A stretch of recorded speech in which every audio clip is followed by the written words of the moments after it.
So as we're going through this major shift and transition within the real estate industry, it seemed like it was maybe a good time to spend a couple weeks talking about explaining and talking through complicated concepts with our clients.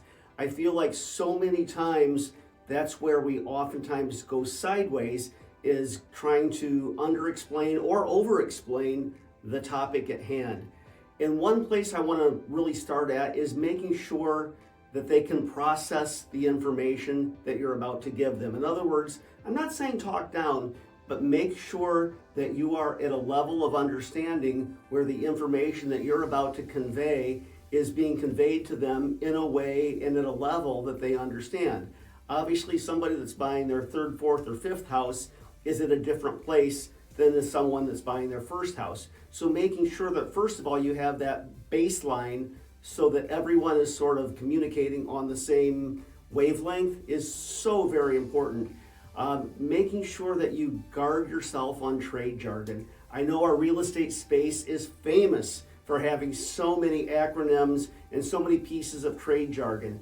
And as you're building that baseline of communication, making sure that you're communicating with them in a way that fully kind of embraces those acronyms and that trade jargon in a way that they get is so very, very important. Kind of if you can back off on those and speak more in layman's terms, that makes such a huge difference oftentimes for many people.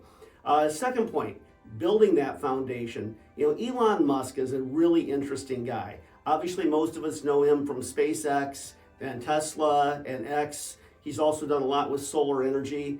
And what's so interesting is one of the things I saw from him in a recent conversation is he wasn't really trained to be in any of those areas. He really was largely self-taught and brought himself along. But what he did is he said he was a master at making the complex simple, and he was basically says he was successful by starting with a foundation that is uncomplicated and then building from that uncomplicated foundation into the more complicated areas. He likened it to sort of the roots of a tree. Once you have that foundation, once you have that root system in place, it then fosters the rest of the growth. We're going to continue down this path for a couple more weeks. There's a few more points on explaining communication and communication cycles I want to touch on. So stay with me through June as we talk more about unpacking the complex in the real estate space for 2024. Thanks for being here. Make it a good one.